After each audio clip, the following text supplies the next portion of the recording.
निश्चित रूप से। अकबर के दरबार में वायरस आया या साजिश, यह एक ऐसा प्रश्न है जो इतिहास के गलियारों में सदियों से गूंज रहा है। यह केवल एक सम्राट की मृत्यु का सवाल नहीं है, बल्कि एक साम्राज्य के भविष्य, एक पिता पुत्र के जटिल रिश्ते और सत्ता के लिए होने वाले क्रूर संघर्ष की कहानी है। इस प्रश्न का उत्तर देने के लिए हमें लगभग शब्दों की इस विस्तृत पड़ताल में गहराई से उतरना होगा, जिसमें हम तत्कालीन राजनीतिक माहौल, चिकित्सकीय साक्ष्य, ऐतिहासिक दस्तावेजों और मानवीय महत्वाकांक्षाओं का विश्लेषण करेंगे। शीर्षक: अकबर की मृत्यु, वायरस का प्रकोप या शाही साजिश।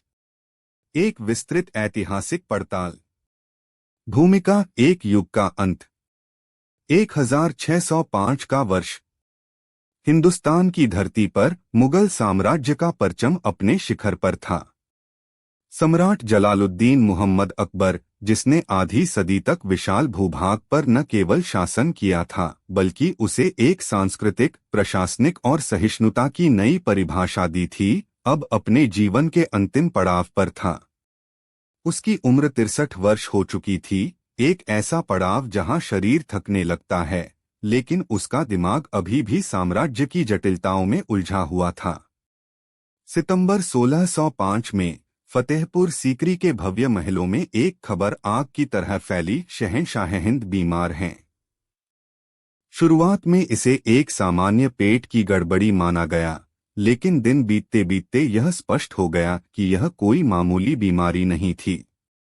अकबर का शक्तिशाली शरीर कमजोर होता जा रहा था, और उसके साथ ही कमजोर हो रही थी साम्राज्य की वह स्थिरता, जिसे उसने अपने जीवन भर की मेहनत से बनाया था। उनकी मृत्यु के बाद आधिकारिक तौर पर यह कहा गया कि उनकी मृत्यु पेचिश, डिसेंट्री के गंभीर प्रकोप से हुई। लेकिन क्या यह सच था, या यह एक सुविधाजनक बहाना था उस सच्चाई को छिपाने के लिए जो बहुत अधिक भयावह थी? क्या अकबर की मृत्यु के पीछे एक गहरी साजिश थी, जिसे उसके अपने ही खून शहजादा सलीम, जो बाद में जहांगीर के नाम से जाना गया, ने रचा था? यह पड़ताल दो प्रमुख सिद्धांतों के इर्दगिर्द घूमेगी। वायरस का सिद्धांत यह मानता है कि अकबर की मृत्यु प्राकृतिक कारणों से हुई। उस युग की स्वच्छता की स्थितियों, चिकित्सा ज्ञान की सीमाओं और अकबर की बढ़ती उम्र को देखते हुए एक गंभीर संक्रमण, जिसे हम आज वायरस या बैक्टीरिया कह सकते हैं, जानलेवा साबित हो सकता था। साजिश का सिद्धांत यह मानता है कि अकबर को धीमा जहर दिया गया था, और इस साजिश का मुख्य सूत्रधार सत्ता का भूखा शहजादा सलीम था, जो अपने पिता के लंबे शासन से ऊब चुका था और सिंहासन पर बैठने के लिए बेचैन था। इस विशाल कैनवास पर हम इन दोनों सिद्धांतों की परतें खोलेंगे, साक्ष्यों को तौलेंगे और यह समझने की कोशिश करेंगे कि 1605 की उस शरद ऋतु में आगरा के किले में वास्तव में क्या हुआ था। अध्याय 1: स्वर्णिम युग का अस्त, अकबर का अंतिम दौर और राजनीतिक उथल-पुथल। अकबर की मृत्यु को समझने के लिए हमें उसके जीवन के अंतिम दशक के राजनीतिक परिदृश्य को समझना होगा। यह एक ऐसा समय था जब साम्राज्य बाहर से तो मजबूत दिखता था, लेकिन अंदर ही अंदर दरारें पड़ने लगी थीं, और इन दरारों का केंद्र था शाही परिवार खुद। शहजादा सलीम का विद्रोह, एक पुत्र की महत्वाकांक्षा। अकबर के 3 बेटे थे, सलीम, मुराद और दानियाल। मुराद और दानियाल दोनों की ही अत्यधिक शराब पीने के कारण अकबर के जीवनकाल में ही मृत्यु हो गई थी। अब सलीम ही एकमात्र जीवित उत्तराधिकारी था। लेकिन सलीम कोई धैर्यवान पुत्र नहीं था। 1590 के दशक के अंत तक वह 40 की उम्र के करीब पहुंच रहा था, और उसे लगने लगा था कि उसके पिता उसे कभी सत्ता नहीं सौंपेंगे। अकबर का विशाल व्यक्तित्व और नियंत्रण रखने की आदत सलीम को घुटन दे रही थी। 1599 में जब अकबर दक्कन के अभियान पर था, सलीम ने विद्रोह का झंडा बुलंद कर दिया। उसने इलाहाबाद को अपना मुख्यालय बनाया, अपने नाम के सिक्के ढलवाए और खुद को एक स्वतंत्र शासक के रूप में प्रस्तुत किया। यह एक पिता के लिए सबसे बड़ा अपमान और एक सम्राट के लिए सीधी चुनौती थी। अबुल फजल की हत्या एक अक्षम्य अपराध। इस विद्रोह की पराकाष्ठा 1602 में हुई, जब सलीम ने एक ऐसा कदम उठाया जिसने अकबर को भीतर से तोड़ दिया। अकबर ने अपने सबसे करीबी दोस्त, सलाहकार और नवरत्नों में से एक अबुल फजल को दक्कन से वापस बुलाया ताकि वह सलीम को समझाने में मदद कर सके। अबुल फजल न केवल एक विद्वान और इतिहासकार, अकबरनामा के लेखक थे, बल्कि अकबर की आत्मा के एक हिस्से की तरह थे।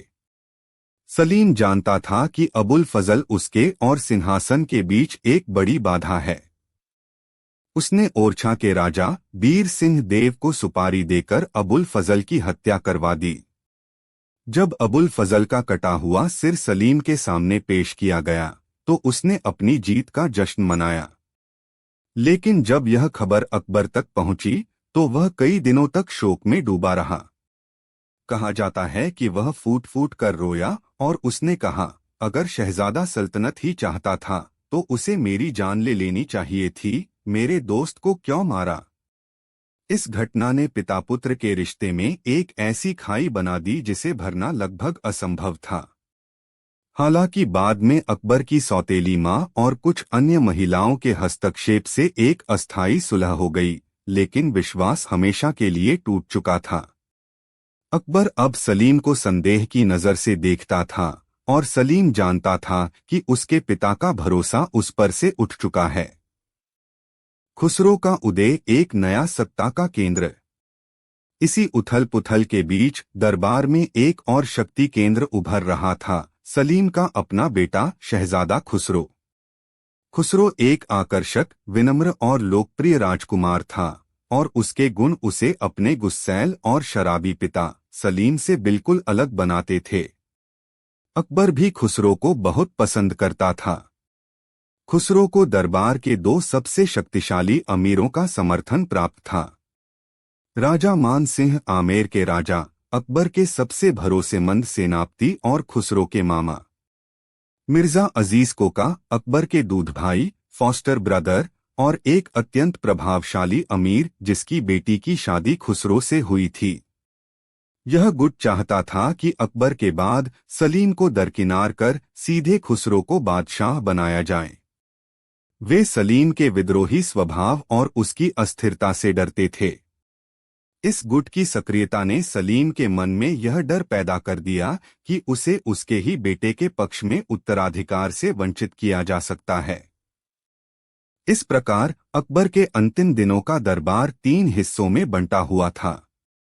एक बूढ़ा और दुखी सम्राट, एक अविश्वासी और सत्ता का भूखा उत्तराधिकारी सलीम, एक महत्वाकांक्षी गुट जो सलीम को हटाकर उसके बेटे खुसरो को गद्दी पर बैठाना चाहता था।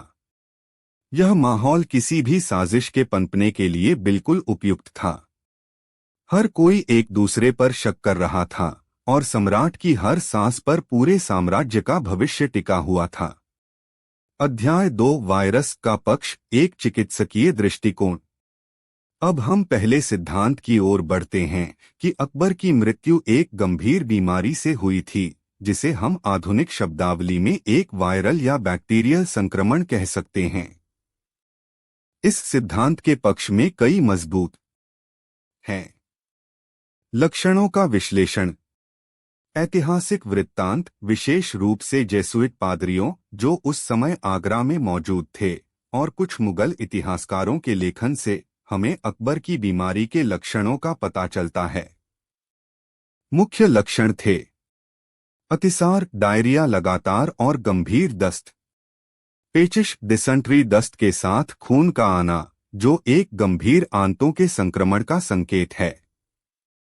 बुखार, फीवर, शरीर में संक्रमण से लड़ने का एक स्वाभाविक संकेत।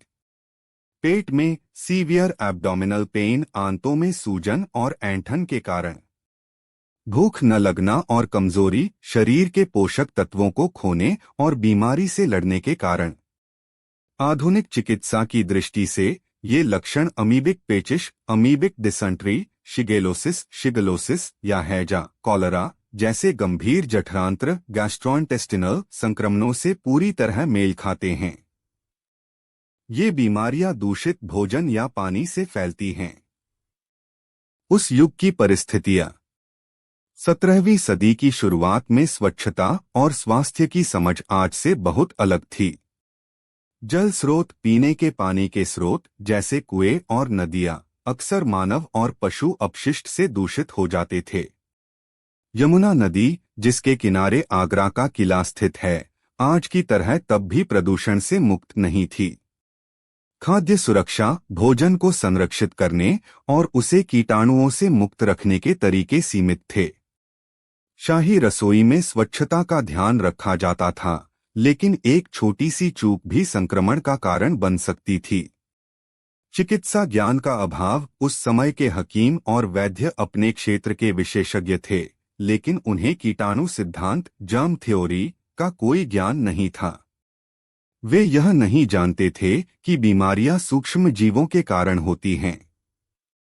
उनका इलाज जड़ी बूटियों, काढ़ों और परहेज पर आधारित होता था, जो ऐसे गंभीर संक्रमणों के सामने अक्सर निष्प्रभावी साबित होता था।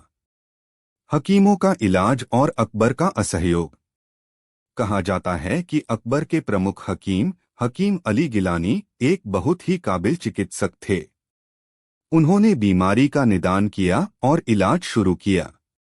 लेकिन कुछ वृत्तांतों से यह भी पता चलता है कि अकबर, जो अपने मजबूत शरीर पर बहुत भरोसा करता था, ने शुरुआत में हकीमों की सलाह को नजरअंदाज किया। उसने कुछ दिनों तक परहेज नहीं किया, जिससे बीमारी और बढ़ गई।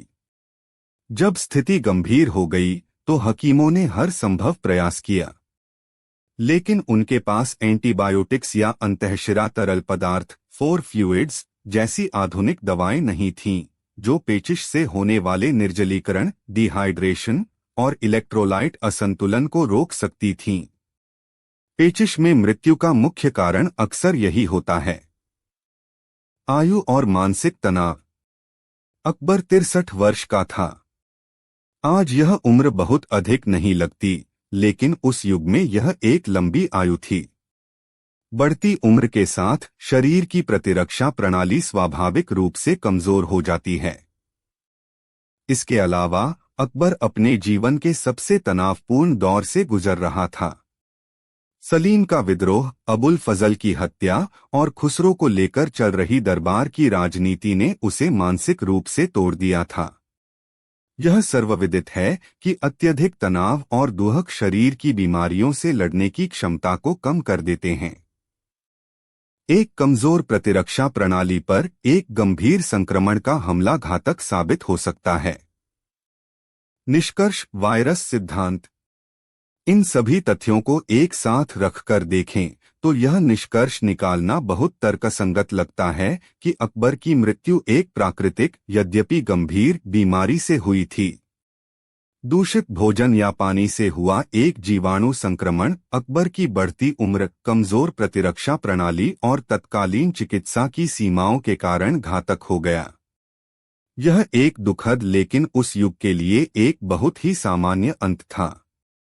अध्याय 3, साजिश का पक्ष, राजनीतिक षड्यंत्र का तानाबाना। अब हम सिक्के के दूसरे पहलू को देखते हैं, साजिश का सिद्धांत।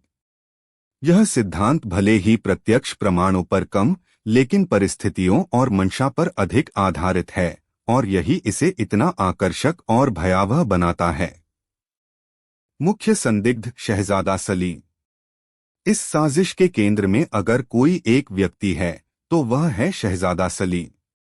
उसके पास अकबर को रास्ते से हटाने के लिए मंशा, अवसर और साधन तीनों मौजूद थे। एक, मंशा, मोटिव। सिंहासन की अधीरता। सलीम लगभग 40 वर्ष का था और उसे डर था कि वह बूढ़ा हो जाएगा और कभी बादशाह नहीं बन पाएगा। उसके पिता का लंबा और सफल शासन उसकी महत्वाकांक्षा के आड़े आ रहा था। अविश्वास और भय। अबुल फजल की हत्या के बाद वह जानता था कि उसने अपने पिता का विश्वास हमेशा के लिए खो दिया है। उसे यह भी डर था कि खुसरो का गुट उसे उत्तराधिकार से वंचित करने में सफल हो सकता है। यदि अकबर कुछ और साल जीवित रहता तो हो सकता है कि वह खुसरो को अपना उत्तराधिकारी घोषित कर देता। अकबर को खत्म करना सलीम के लिए अपनी गद्दी सुरक्षित करने का एकमात्र निश्चित तरीका था। प्रतिशोध। कुछ मनोवैज्ञानिक व्याख्याओं के अनुसार सलीम के मन में अपने शक्तिशाली पिता के प्रति एक दबी हुई घृणा भी हो सकती है। अकबर ने हमेशा उसे नियंत्रित करने की कोशिश की, उसकी शराब की लत के लिए उसे फटकारा और उसे कभी भी अपनी बराबरी का नहीं समझा। 2 अवसर अपॉर्चुनिटी। शाही परिवार के एक सदस्य के रूप में सलीम की पहुंच महल के अंदरूनी हिस्सों तक थी। वह रसोइयों, नौकरों या यहाँ तक कि किसी हकीम को भी रिश्वत देकर या डरा धमकाकर अपने पक्ष में कर सकता था। सुलह के बाद उसे अपने पिता से मिलने की इजाजत थी। यह उसे साजिश को अंजाम देने के कई मौके देता। 3 साधन मीन्स धीमा जहर। उस युग में राजनीतिक हत्याओं के लिए जहर एक पसंदीदा हथियार था। यह चुपचाप काम करता था और इसके लक्षण अक्सर पेट की बीमारियों जैसे ही होते थे, जिससे हत्या को एक प्राकृतिक मृत्यु के रूप में प्रस्तुत करना आसान हो जाता था। कुछ प्रकार के खनिज या वनस्पति विष जैसे आर्सेनिक के कुछ यौगिक अगर कम मात्रा में नियमित रूप से दिए जाएं, तो वे पेचिश जैसे लक्षण पैदा कर सकते हैं, पेट में दर्द, दस्त और धीरे धीरे शरीर का कमजोर होना। यह सिद्धांत कहता है कि सलीम ने अकबर के भोजन या दवा में धीरे धीरे जहर मिलवाना शुरू किया, जिससे उसकी मृत्यु एक प्राकृतिक बीमारी की तरह लगे। परिस्थितिजन्य साक्ष्य और अफवाहें।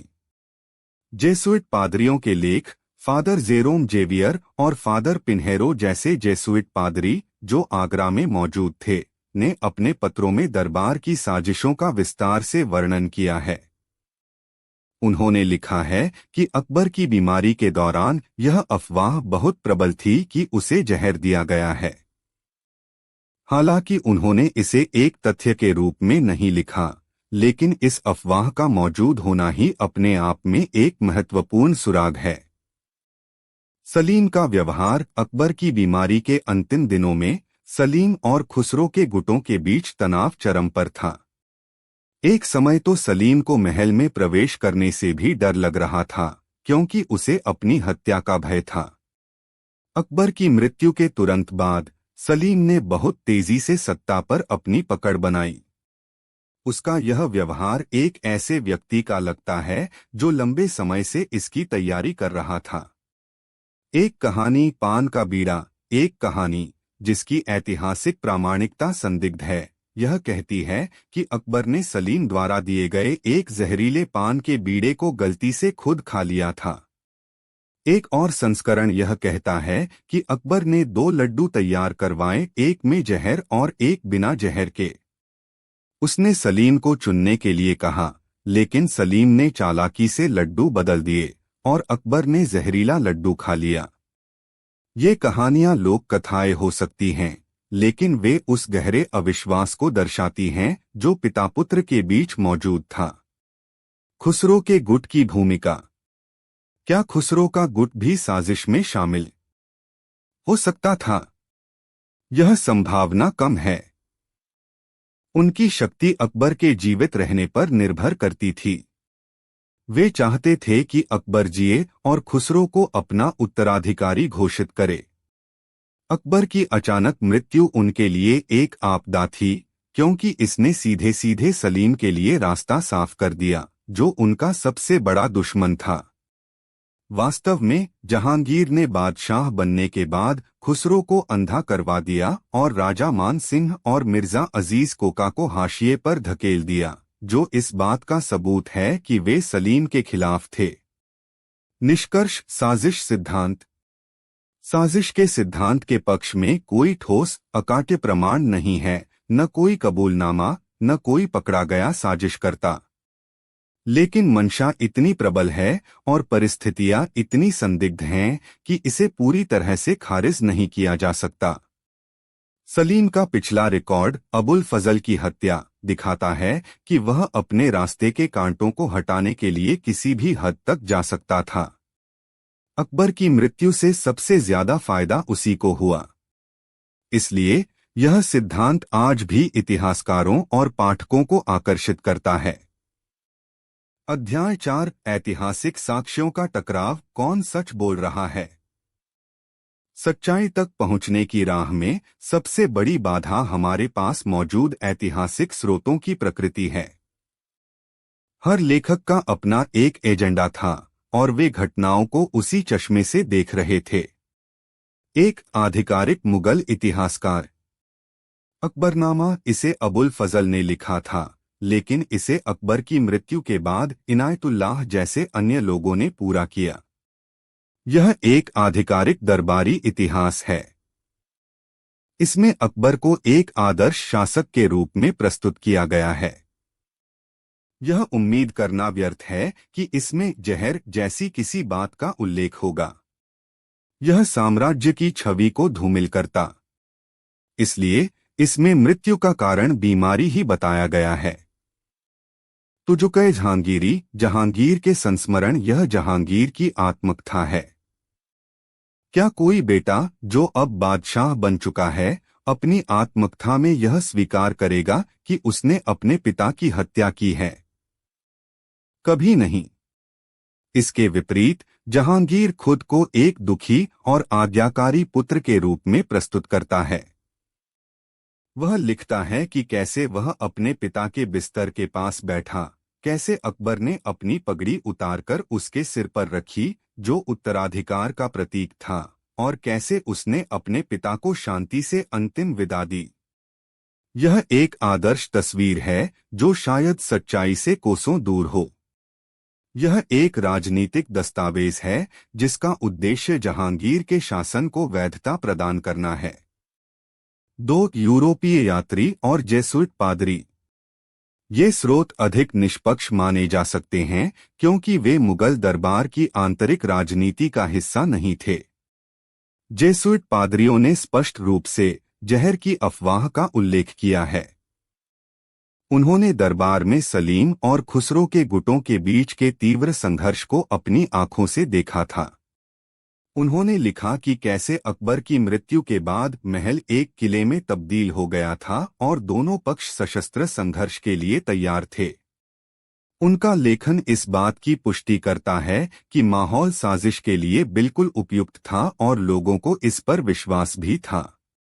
3 बाद निश्चित रूप से प्रस्तुत है बीरबल और बोलने वाला वायरस की लगभ शब्दों की एक विस्तृत कहानी। बीरबल और बोलने वाला वायरस। अध्याय 1 आईनाए बातिन का आगमन। आगरा में सब कुछ सामान्य था। शहंशाह अकबर की सल्तनत में अमन चैन का परचम लहरा रहा था। दीवाने आम में न्याय का तराजू सबके लिए बराबर था और दीवाने खास में सल्तनत के भविष्य की नीतियां गढ़ी जा रही थीं। शहंशाह अकबर अपने नवरत्नों से घिरे एक कुशल नाविक की तरह हिंदुस्तान की विशाल नाव को खे रहे थे। बीरबल अपनी तेज बुद्धि और हाजिर जवाबी के साथ हमेशा की तरह उनके सबसे भरोसेमंद सलाहकार थे। एक दिन दरबार में यह खबर पहुंची कि समरकंद के पार किसी अनजाने मुल्क से एक सौदागर आया है जिसके पास ऐसे नायाब तोहफे हैं जो दुनिया ने पहले कभी नहीं देखे। अकबर, जो हमेशा नई और अनोखी चीजों के शौकीन थे, ने तुरंत उस सौदागर को दरबार में पेश करने का हुक्म दिया। सौदागर का नाम इब्न खालिद था।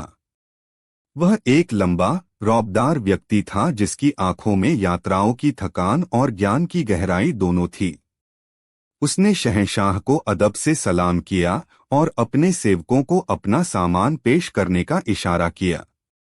उसके पिटारे से एक से बढ़कर एक चीजें निकलीं, चीन का रेशम जो हवा में तैरता था, अरब के इत्र जिनकी महक मीलों तक जाती थी, और अफ्रीका के हाथीदांत की बनी बारीक कलाकृतियां।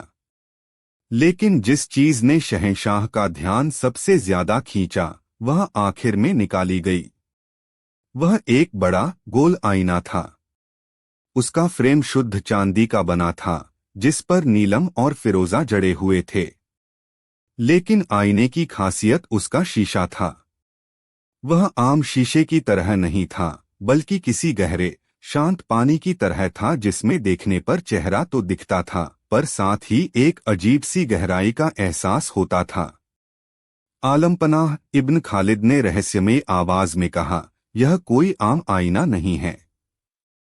इसे हमारे मुल्क में आईनाए बातिन कहते हैं, यानी आंतरिक मन का दर्पण। कहते हैं कि जो भी इसमें पूरी तल्लीनता से देखता है, उसे सिर्फ अपना अक्स नहीं बल्कि अपनी आत्मा की सच्चाई भी नजर आने लगती है। दरबार में कानाफूसी होने लगी। मुल्ला दो प्याजा ने अपनी दाढ़ी खुजलाते हुए कहा, धत्त, सब कहने की बातें हैं। शीशा तो शीशा होता है। लेकिन अकबर की जिज्ञासा चरम पर थी। उन्होंने सौदागर से पूछा, इसकी क्या कीमत है?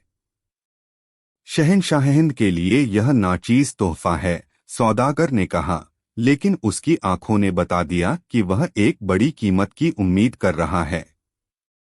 अकबर ने उसे मुहमांगा इनाम दिया और उस खूबसूरत आईने को दीवाने खास की मुख्य दीवार पर लगाने का हुक्म दिया। सिर्फ एक व्यक्ति था जो इस सब से खुश नहीं था, बीरबल। उनके माथे पर चिंता की लकीरें थीं। जब दरबार खत्म हुआ तो उन्होंने अकेले में शहंशाह से कहा, आलमपनाह, मुझे इस आईने में कुछ ठीक नहीं लग रहा। एक अनजाने सौदागर की रहस्यमयी चीज पर इतना भरोसा करना शायद बुद्धिमानी नहीं है। अकबर हंस पड़े। बीरबल, तुम हमेशा शक क्यों करते हो? यह कला का एक अद्भुत नमूना है। और आत्मा की सच्चाई देखने में क्या बुराई है? एक बादशाह को तो अपनी और अपने दरबारियों की सच्चाई पता ही होनी चाहिए। बीरबल चुप हो गए। वह जानते थे कि अब बहस करने का कोई फायदा नहीं। लेकिन उनके मन में एक अनजानी सी आशंका घर कर गई थी। उन्हें उस आईने की सतह पर जमी एक बहुत ही महीन इंद्रधनुषी धूल दिखी थी जो रोशनी में चमक रही थी। उन्हें लगा कि यह धूल सिर्फ वक्त की गर्द नहीं है, इसमें कुछ और भी है। वह नहीं जानते थे कि उनका यह शक कितनी जल्दी एक भयानक हकीकत में बदलने वाला है और आगरा की सल्तनत एक ऐसे संकट में फंसने वाली है जिसकी किसी ने कल्पना भी नहीं की होगी।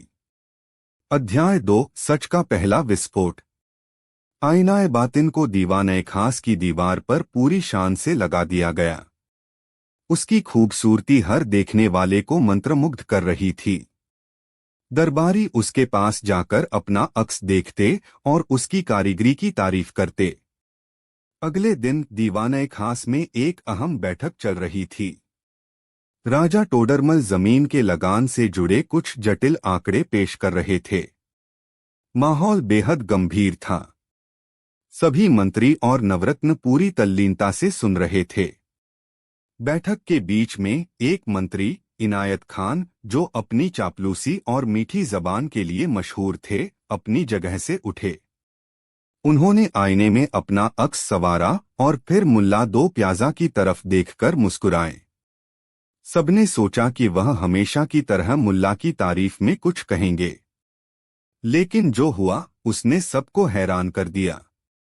इनायत खान ने कहा, मुल्ला जी, आपकी यह नई पगड़ी तो ऐसी लग रही है जैसे किसी मुर्गे ने अपने सारे रंगीन पंख आपके सिर पर बिखेर दिए हों। और जब आप बोलते हैं तो ऐसा लगता है जैसे कोई खाली घड़ा बज रहा हो। पूरे दीवाने खास में सन्नाटा छा गया। सुई गिरने की भी आवाज सुनाई दे सकती थी। मुल्ला दो प्याजा का चेहरा गुस्से से लाल हो गया। इनायत खान, जो हमेशा उनकी तारीफों के पुल बांधते थे, आज ऐसी जुर्रत कर रहे थे। इनायत खान खुद भी हैरान थे। उनके शब्द उनके मुंह से खुद ब खुद निकल गए थे। उन्होंने अपने मुंह पर हाथ रख लिया। उनकी आंखें डर से फैल गईं। नहीं, मेरा मतलब यह नहीं था। मैं तो कहना चाहता था कि, लेकिन उनकी जबान से फिर वही निकला कि आपकी अक्ल आपकी दाढ़ी से भी छोटी है। अब तो हद हो गई। मुल्ला दो प्याजा अपनी जगह से उठे और चिल्लाए, तेरी यह मजाल इनायत! लगता है तू पागल हो गया है। जैसे ही मुल्ला चिल्लाए, उनकी नजर भी आईने पर पड़ी और फिर उनके मुंह से वह निकला जो वह सालों से अपने दिल में दबाए हुए थे। और तू बीरबल, समझता क्या है खुद को? हर बात में अपनी अक्ल का दखल देता है। शहंशाह के कान भरता रहता है। सच तो यह है कि मैं तुमसे जलता हूं। मैं चाहता हूं कि तुम्हें यहां से निकालकर तुम्हारी जगह मुझे वज़ीर आज़म बना दिया जाए। अब दरबार में भूचाल आ गया। यह एक के बाद एक सच के विस्फोट थे। दरबारी एक दूसरे का मुंह ताक रहे थे। बीरबल शांत थे, लेकिन उनकी आंखें उस आईने का विश्लेषण कर रही थीं। तभी एक दरबान जो शहंशाह के पीछे खड़ा था, अचानक बोल पड़ा, आलमपनाह, माफ करना, लेकिन कल रात जब मैं पहरे पर था तो मैं सो गया था। एक और मंत्री बुदबुदाया, मैंने बंगाल के सूबेदार से पिछले महीने रिश्वत ली थी। अफरातफरी मच गई। हर कोई अपने दिल में छिपे राज उगल रहा था। जो दोस्त थे वे एक दूसरे के दुश्मन बन गए। जो वफादार कहलाते थे उनकी पोल खुल रही थी। दीवाने खास एक पागलखाने जैसा लग रहा था, जहां कोई भी अपनी जबान पर काबू नहीं रख पा रहा था। शहंशाह अकबर पहले तो हैरान हुए, फिर उन्हें गुस्सा आया। उन्होंने अपनी गद्दी पर हाथ पटककर चिल्लाया, खामोश! यह सब क्या बकवास है? क्या तुम सबने अपना दिमागी संतुलन खो दिया है? लेकिन उनकी डांट का कोई असर नहीं हुआ। लोग बस बोलते जा रहे थे, कड़वे, सच्चे और विनाशकारी शब्द। बीरबल तुरंत उठे और शहंशाह के पास गए। उन्होंने धीरे से कहा, आलमपनाह, यह सब इस आईने की वजह से हो रहा है। यह लोगों को उनकी आत्मा की सच्चाई नहीं दिखा रहा, यह उनसे उनकी दबी हुई सच्चाई बुलवा रहा है। यह एक बीमारी है, एक वायरस जो हवा में फैल रहा है। उसी पल शहंशाह ने भी उस आईने में झांका और उनके मन में बीरबल के लिए एक ख्याल आया, बीरबल कभी कभी जरूरत से ज्यादा ही होशियार बनता है। और इससे पहले कि वह खुद को रोक पाते, उनके मुंह से निकल गया, बीरबल, कभी कभी तुम। उन्होंने तुरंत अपनी जबान दांतों तले दबा ली। उनकी आंखें फैल गईं। उन्हें एहसास हो गया कि वह भी इस बोलने वाले वायरस की चपेट में आ चुके हैं। पूरे आगरा पर एक नया संकट छा गया था। एक ऐसा वायरस जो लोगों से उनके दिल के राज उगलवा रहा था।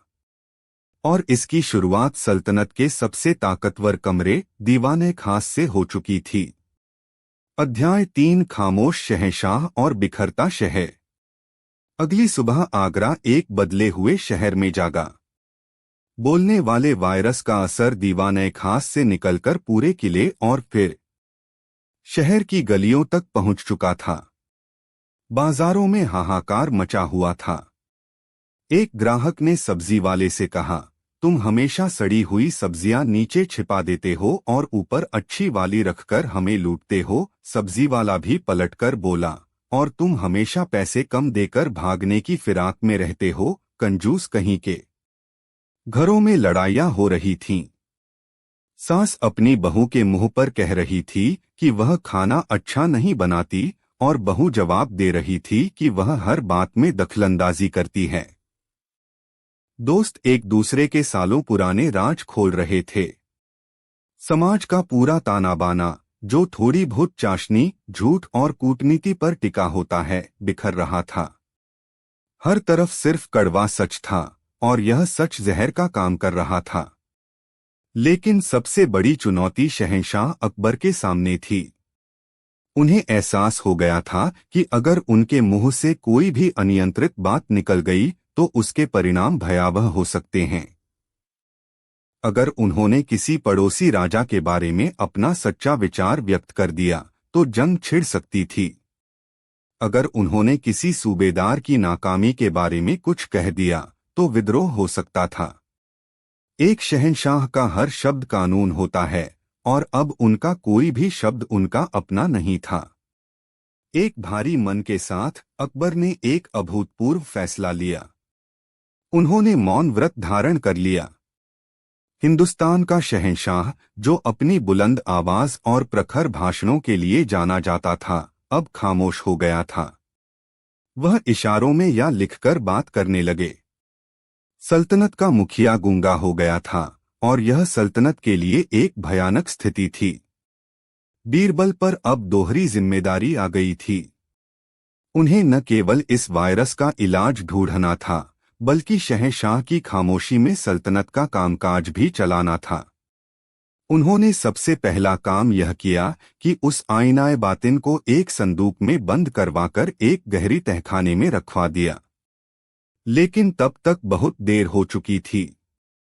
वायरस हवा में फैल चुका था। शाही हकीमों को बुलाया गया।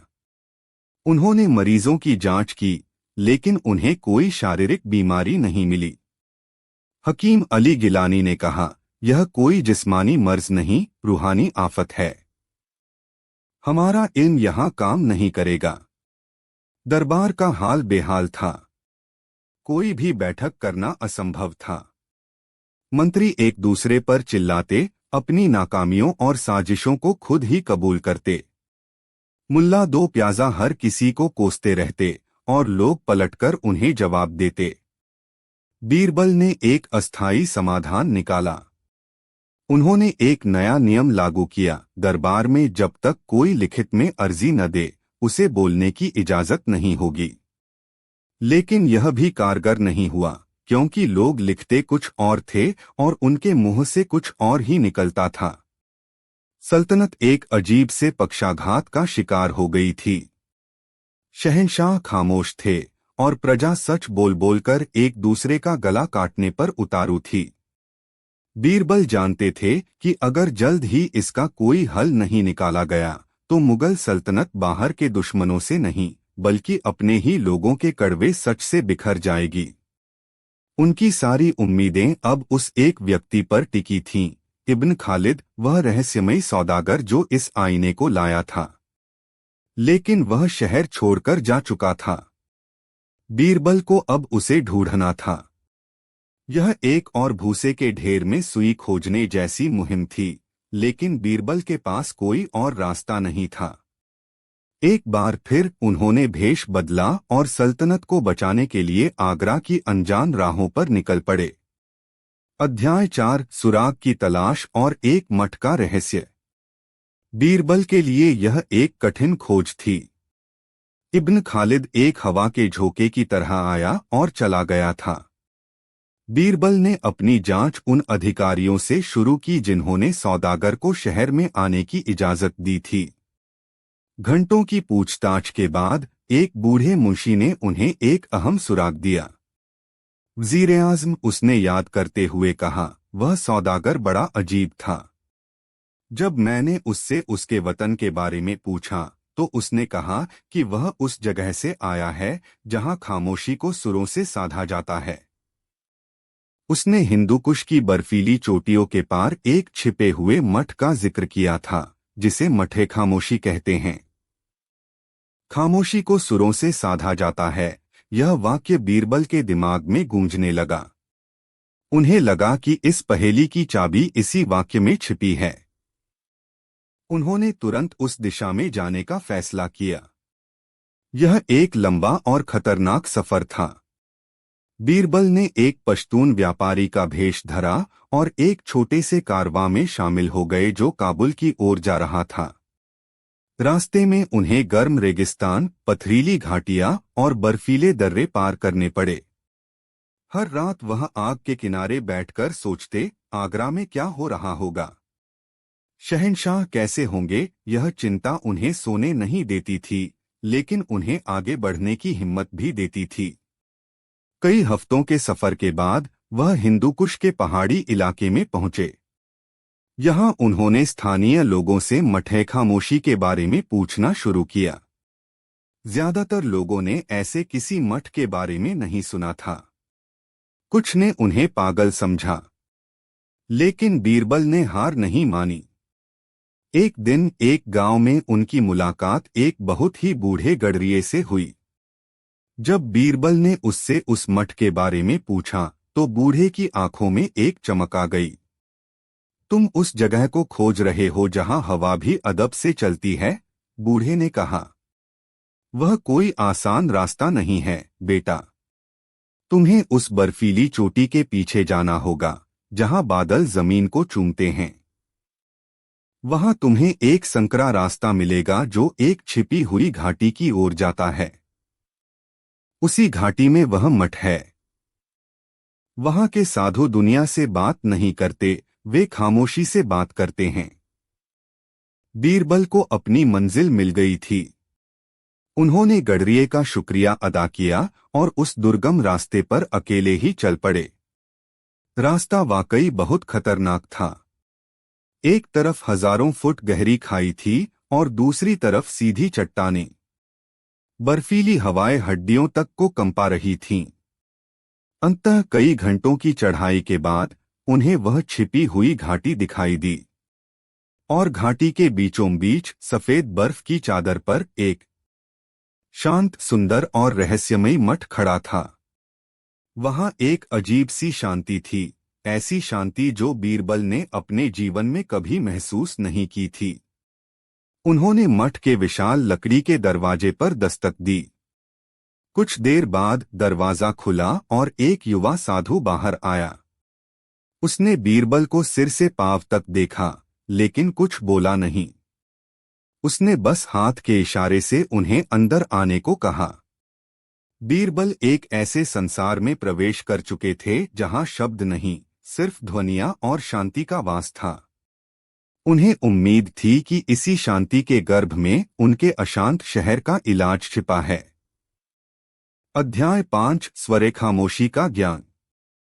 मठे खामोशी की दुनिया निराली थी। वहां कोई बोलता नहीं था। साधु एक दूसरे से या तो इशारों में बात करते थे या फिर एक विशेष प्रकार की धीमी संगीतमय गुनगुनाहट का प्रयोग करते थे। पूरे मठ में एक अजीब सी ऊर्जा थी, शांतिपूर्ण फिर भी शक्तिशाली। बीरबल को मठ के प्रमुख एक अत्यंत वृद्ध साधु के पास ले जाया गया, जिनकी सफेद दाढ़ी उनकी छाती तक आती थी और आंखों में ब्रह्मांड की गहराई समाई हुई थी। बीरबल ने उन्हें प्रणाम किया और लिखकर अपना परिचय दिया और आगरा की पूरी समस्या बताई, आईनाए बातिन, बोलने वाला वायरस और सल्तनत की दुर्दशा। वृद्ध साधु ने बीरबल के लिखे हुए पत्र को ध्यान से पढ़ा। फिर उन्होंने अपनी आंखें बंद कर लीं, जैसे किसी गहरे ध्यान में चले गए हों। कुछ देर बाद उन्होंने अपनी आंखें खोलीं और पहली बार बोले। उनकी आवाज किसी बहते हुए झरने की तरह शांत और स्पष्ट थी। जिसे तुम वायरस समझ रहे हो, वह कोई बीमारी नहीं है, उन्होंने कहा। वह हमारी घाटी में उगने वाले एक दुर्लभ फूल सचपुष्प का पराग है। यह पराग इतना सूक्ष्म होता है कि आंखों से दिखाई नहीं देता। यह मनुष्य के मस्तिष्क की उस तरंग से जुड़ जाता है जो विचारों को नियंत्रित करती है, और यह उस नियंत्रण को तोड़ देता है। यह मन में उठने वाले हर विचार को जबान पर ले आता है। इब्न खालिद हमारा ही एक पूर्व शिष्य था, जिसे सांसारिक जीवन खींच ले गया। अनजाने में वह अपने साथ लाए एक आईने पर यह पराग ले गया होगा। बीरबल ने उत्सुकता से पूछा, तो क्या इसका कोई इलाज है, गुरुवर? हर उस चीज का इलाज है जिसका अस्तित्व है, साधु मुस्कुराए। जिस तरह एक ध्वनि दूसरी ध्वनि को काट सकती है, उसी तरह एक तरंग दूसरी तरंग को शांत कर सकती है। इस सचपुष्प के पराग से उत्पन्न हुई मानसिक अशांति को शांत करने के लिए एक विशेष ध्वनितरंग की आवश्यकता है। हम उसे स्वरे खामोशी कहते हैं, यानी मौन का संगीत। उन्होंने समझाया, यह कोई साधारण गीत या मंत्र नहीं है। यह 7 विशेष स्वरों का एक ऐसा संयोजन है जो एक विशेष लय और क्रम में गाए जाने पर एक ऐसी शक्तिशाली तरंग पैदा करता है जो मस्तिष्क की अनियंत्रित विचार तरंगों को शांत कर देती है। यह दिमाग पर एक आरामदायक चादर की तरह काम करती है, जिससे व्यक्ति को अपने विचारों और अपनी जबान पर फिर से नियंत्रण हासिल हो जाता है। यह जबान पर ताला नहीं लगाती, बल्कि मन को वह चाबी वापस देती है जिससे वह अपनी जबान के ताले को खुद खोल या बंद कर सके। यह सुनकर बीरबल की आंखों में चमक आ गई। क्या आप मुझे वह स्वरे खामोशी सिखा सकते हैं? मैं तुम्हें सिखाऊंगा, साधु ने कहा। लेकिन यह आसान नहीं होगा। तुम्हें अपने मन को पूरी तरह से शांत और केंद्रित करना होगा। तुम्हें इन स्वरों को सिर्फ याद नहीं करना, बल्कि महसूस करना होगा। अगले कुछ दिन बीरबल ने उसी मठ में बिताए। उन्होंने ध्यान करना सीखा। उन्होंने अपने मन की चंचलता को नियंत्रित करना सीखा। और फिर वृद्ध साधु ने उन्हें स्वरे खामोशी सिखाना शुरू किया। वह 7 बहुत ही सरल लेकिन गहरे स्वर थे। उन्हें गाने का तरीका, उनकी लय, उनका उतार चढ़ाव, सब कुछ बहुत सटीक होना जरूरी था। बीरबल ने अपनी पूरी बुद्धि और एकाग्रता इस काम में लगा दी। उन्होंने दिन रात अभ्यास किया। अंत में वह दिन आया जब उन्होंने वृद्ध साधु के सामने बिना किसी गलती के स्वरे खामोशी का गान किया। जैसे ही बीरबल ने गान समाप्त किया, मठ में एक और भी गहरी शांति छा गई। वृद्ध साधु ने अपनी आंखें खोलीं और मुस्कुराए। अब तुम तैयार हो वजीर। जाओ और अपनी सल्तनत को इस कोलाहल से मुक्ति दिलाओ। लेकिन याद रखना, यह स्वर तभी काम करेगा जब इसे पूरे मन और सच्ची भावना के साथ बड़े पैमाने पर प्रसारित किया जाएगा। बीरबल ने वृद्ध साधु के चरण स्पर्श किए, उनका आशीर्वाद लिया और एक नई उम्मीद और एक अनोखे हथियार के साथ आगरा की ओर वापस चल पड़े। अध्याय 6, आगरा का सबसे बड़ा संगीत समारोह। जब बीरबल आगरा वापस पहुंचे तो शहर की हालत पहले से भी बदतर थी। लड़ाई झगड़े और अविश्वास का माहौल अपनी चरम सीमा पर था। बीरबल सीधे शहंशाह के पास पहुंचे, जो अपनी खामोशी और सल्तनत की बेबसी के कारण और भी कमजोर हो गए थे। बीरबल ने उन्हें लिखकर सारी बात समझाई, सचपुष्प का पराग, मठे खामोशी और इलाज के रूप में स्वरे खामोशी। अकबर की आंखों में उम्मीद की एक किरण जागी।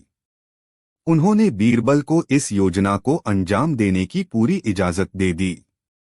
यह बीरबल के जीवन की सबसे बड़ी और सबसे जटिल चुनौती थी। उन्हें एक ऐसा संगीत समारोह आयोजित करना था जो पूरे आगरा शहर में एक साथ गूंजे। उन्होंने सबसे पहले संगीत सम्राट तानसेन को बुलाया। तानसेन, जो अपनी पिछली विफलता, हंसी वाले वायरस के समय से निराश थे, इस नई चुनौती को सुनकर उत्साहित हो गए। बीरबल ने उन्हें वह 7 स्वर और उनकी विशेष लय सिखाई। तानसेन की संगीत की समझ अद्वितीय थी। उन्होंने तुरंत उन स्वरों के पीछे के विज्ञान और भावना को समझ लिया। यह अद्भुत है, बीरबल, तानसेन ने कहा। यह संगीत की शुद्धतम शक्ति है। यह आत्मा का इलाज है। अब योजना को क्रियान्वित करने का समय था। बीरबल और तानसेन ने मिलकर एक विस्तृत योजना बनाई। शहर के सभी प्रमुख संगीतकारों, गायकों और वादकों को शाही महल में इकट्ठा किया गया। तानसेन ने उन्हें व्यक्तिगत रूप से स्वरे खामोशी का प्रशिक्षण दिया। शहर की सबसे ऊंची इमारतों, जामा मस्जिद की मीनारों, किले के बुर्जों और मंदिरों के शिखरों पर संगीतकारों के समूह तैनात किए गए, ताकि ध्वनि हर कोने तक पहुंच सके। शहर के हर चौराहे पर मुनादी करवा दी गई कि अगले दिन सूर्योदय के समय एक विशेष शाही शांति पाठ का आयोजन किया जाएगा। सभी नागरिकों से अनुरोध किया गया कि वे उस समय अपने घरों में या जहां भी हों, शांत रहें और उस ध्वनि को सुनें। मुल्ला दो प्याजा ने इसका भी मजाक उड़ाया। वह दरबारियों से कह रहे थे, अब यह बीरबल गाना गवाकर शहर का इलाज करेगा। हाँ, यह आदमी पूरी तरह पागल हो गया है। लेकिन बीरबल को उनकी बातों की परवाह नहीं थी। उनकी नजरें सिर्फ अपने लक्ष्य पर थीं। अगली सुबह आगरा ने एक ऐसा नजारा देखा जो उसने पहले कभी नहीं देखा था। सूरज की पहली किरण के साथ एक संकेत दिया गया और फिर पूरे शहर में एक साथ स्वरे खामोशी गूंज उठी। हजारों संगीतकारों के कंठों और साजों से निकलकर वह 7 स्वरों की पवित्र ध्वनि हवा में फैलने लगी। यह कोई शोर नहीं था, यह एक गहरी, शांत और लयबद्ध तरंग थी जो हर घर, हर गली, हर इंसान के दिलो दिमाग तक पहुंच रही थी। इसका असर लगभग जादुई था। शहर की गलियों में जो लोग एक दूसरे से लड़ रहे थे, वे अचानक रुक गए। उनके मुंह से निकलते कड़वे शब्द बीच में ही थम गए।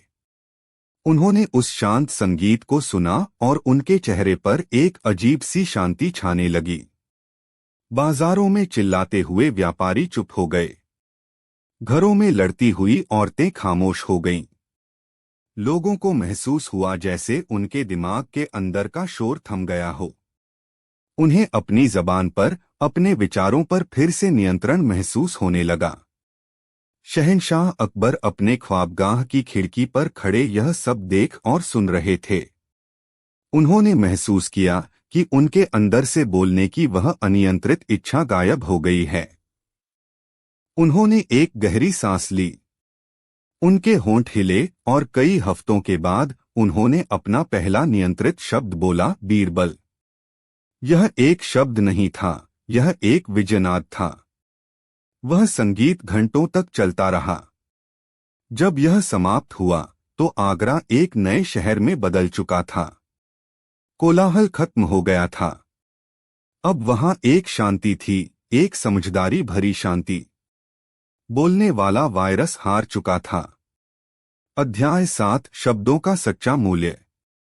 स्वरे खामोशी के बाद आगरा में जीवन धीरे धीरे पटरी पर लौटने लगा, लेकिन कुछ चीजें हमेशा के लिए बदल गई थीं। लोगों ने एक दूसरे के बारे में ऐसे कड़वे सच जान लिए थे जिन्हें भुलाना आसान नहीं था। अब शहर में एक अजीब सी झिझक थी। लोग बोलने से पहले सोचते थे। रिश्ते जो टूट गए थे, उन्हें फिर से जोड़ने की एक मुश्किल प्रक्रिया शुरू हुई। शहंशाह अकबर ने कुछ दिनों बाद एक विशेष दरबार का आयोजन किया। दरबार का माहौल पहले जैसा नहीं था। वहां अब चापलूसी भरा शोर नहीं, बल्कि एक सम्मानजनक खामोशी थी। अकबर अपने सिंहासन पर बैठे और उनकी नजरें बीरबल पर थीं। बीरबल, शहंशाह की आवाज में एक नई गहराई थी। तुमने एक बार फिर इस सल्तनत को और मुझे बचाया है। लेकिन इस बार तुमने सिर्फ एक संकट को नहीं टाला, बल्कि हम सबको एक बहुत बड़ा सबक भी सिखाया है। उन्होंने दरबारियों को संबोधित करते हुए कहा, हम सब हमेशा सच की ताकत की बात करते हैं, लेकिन इस वायरस ने हमें सिखाया कि बिना लगाम का सच, बिना करुणा और बिना विवेक का सच एक हथियार से भी ज्यादा विनाशकारी हो सकता है। समाज सिर्फ सच पर नहीं, बल्कि आपसी समझ, सम्मान और कभी-कभी जरूरी खामोशी पर भी चलता है। एक अच्छा शब्द टूटे हुए दिल को जोड़ सकता है और एक बुरा सच एक मजबूत रिश्ते को तोड़ सकता है। उन्होंने कहा, इस संकट ने हमें शब्दों का असली मूल्य सिखाया है। यह सिखाया है कि कब बोलना है, क्या बोलना है और सबसे निश्चित रूप से। प्रस्तुत है अकबर को हुआ हंसी का वायरस की लशब्दों की एक विस्तृत कहानी। अकबर को हुआ हंसी का वायरस। अध्याय 1, सल्तनत की शांत सुबह। आगरा का किला अपनी पूरी शानो शौकत के साथ यमुना के किनारे खड़ा था। सूरज की पहली किरणें लाल पत्थर की दीवारों को चूमकर उन्हें एक सुनहरी आभा प्रदान कर रही थीं। अंदर मुगल सल्तनत की धड़कनें धीरे धीरे जाग रही थीं। शहंशाह जलालुद्दीन मोहम्मद अकबर, जिन्हें दुनिया हिंदुस्तान के सबसे महान शासकों में से एक के रूप में जानती थी, अपने दिन की शुरुआत इबादत और रियासत के कामों के चिंतन के साथ कर चुके थे। आज दीवान-ए-आम में हमेशा की तरह भीड़ थी।